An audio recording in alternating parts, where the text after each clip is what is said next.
L'info Éco Plus avec Didier Testo. Bonjour à vous Didier. Bonjour Jean-Marie. Fondateur de la Bourse et la Vie TV. Didier, vous revenez aujourd'hui sur ce phénomène impressionnant dont on a déjà parlé sur Sud Radio. Ça nous vient des États-Unis, ça concerne l'emploi et ça pourrait bientôt concerner l'Europe et la France. Oui, bien entendu, c'est lié à la crise Covid et ses conséquences. Les derniers chiffres publiés aux États-Unis dans ce domaine montrent une augmentation mensuelle massive d'offres d'emploi. Ça a même atteint un pic et désormais, il y a autant de postes disponibles que de chômeurs. Le Bureau du travail américain m'a indiqué qu'il y avait 3,7 millions d'emplois vacants de plus que de chômeurs en novembre. Un point retient l'attention des spécialistes, c'est le nombre de démissions. Il a augmenté de façon inattendue, niveau record aussi, 370 000 en novembre. Alors on l'a vu dans l'hébergement, les services de restauration, les soins de santé par exemple, ou les transports. Oui, alors Didier, pourquoi les Américains ne veulent plus revenir au travail ? Alors, il y a plusieurs explications données par les experts. Les risques sanitaires liés à la Covid d'abord, des cas de retraite anticipée aussi, des gens qui ont peut-être se sont dit il faut aller plutôt prendre la retraite maintenant, les risques pour aller au travail, des gardes d'enfants compliqués, des réorientations aussi. 1 sur 4 se préparait selon une enquête à chercher un nouvel employeur après la pandémie et 40% des personnes ayant répondu au World Trade Index de Microsoft, c'est une enquête mondiale menée auprès de 30 000 personnes dans 31 pays, avaient déclaré qu'ils envisageaient de quitter leur employeur en 2021-2022. Ah oui, c'est considérable quand même. C'est le fameux phénomène de la grande démission aux États-Unis. Est-ce que les conséquences pour l'économie se font déjà sentir ? Oui, alors bien entendu, le sujet qui va nous intéresser toute l'année 2022, c'est le sujet de l'inflation. Avec cette pénurie de main-d'œuvre, l'approvisionnement des usines pourrait être plus compliqué. Cela va faire repartir les salaires à la hausse dans de nombreux secteurs, moins de productivité, plus d'absentéisme, c'est moins de rentabilité aussi. Et si je parle de ce qui se passe aux États-Unis aujourd'hui, c'est qu'il ne faut pas se dire que l'Europe va échapper à ces phénomènes. Robert Habeck, le ministre de l'économie allemand, a dit l'Allemagne a besoin d'immigration à grande échelle pour éviter de graves pénuries de main-d'œuvre. 300 000 voire 1 million d'emplois pour éviter les pénuries.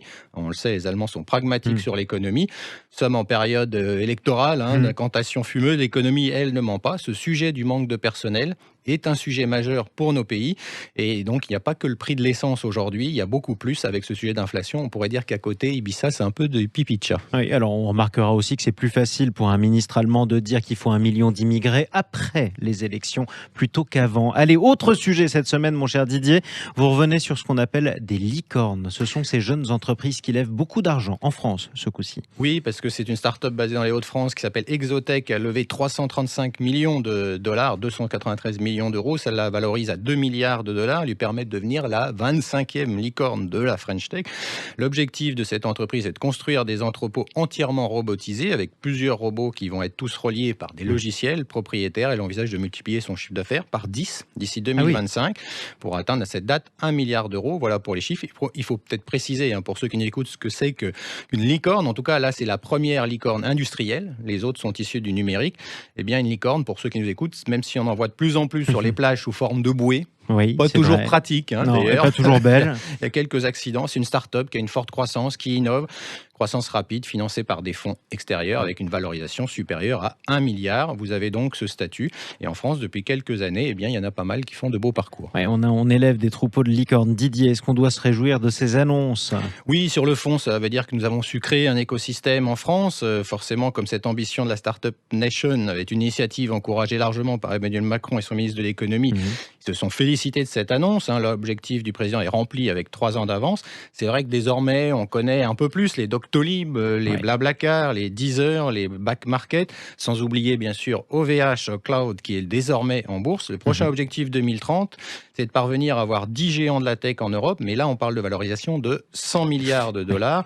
Mais le sujet aujourd'hui, c'est sur les 10 plus grosses entreprises mondiales. 8 sont dans la tech, mais aucune n'est européenne. Alors l'écosystème tricolore est là, il se développe, d'autres viendront. Je vous disais, OVH est en bourse, mais pour l'instant, il n'y a pas beaucoup de sociétés en bourse. Et puis quand on demande les chiffres de Blablacar, par exemple, on vous dit que la société ne communique pas sur son chiffre d'affaires ni sur sa rentabilité. Donc le chemin est encore long pour faire de ces licornes des entreprises normales. Alors Didier, qui est-ce qui finance principalement ces licornes ? C'est peut-être là que le bas blesse. Je vais vous expliquer pourquoi. Le Exotech, on retrouve par exemple Goldman Sachs Asset Management aux côtés du fonds Large Venture de BPI France, son investisseur historique 83 North, 83 North.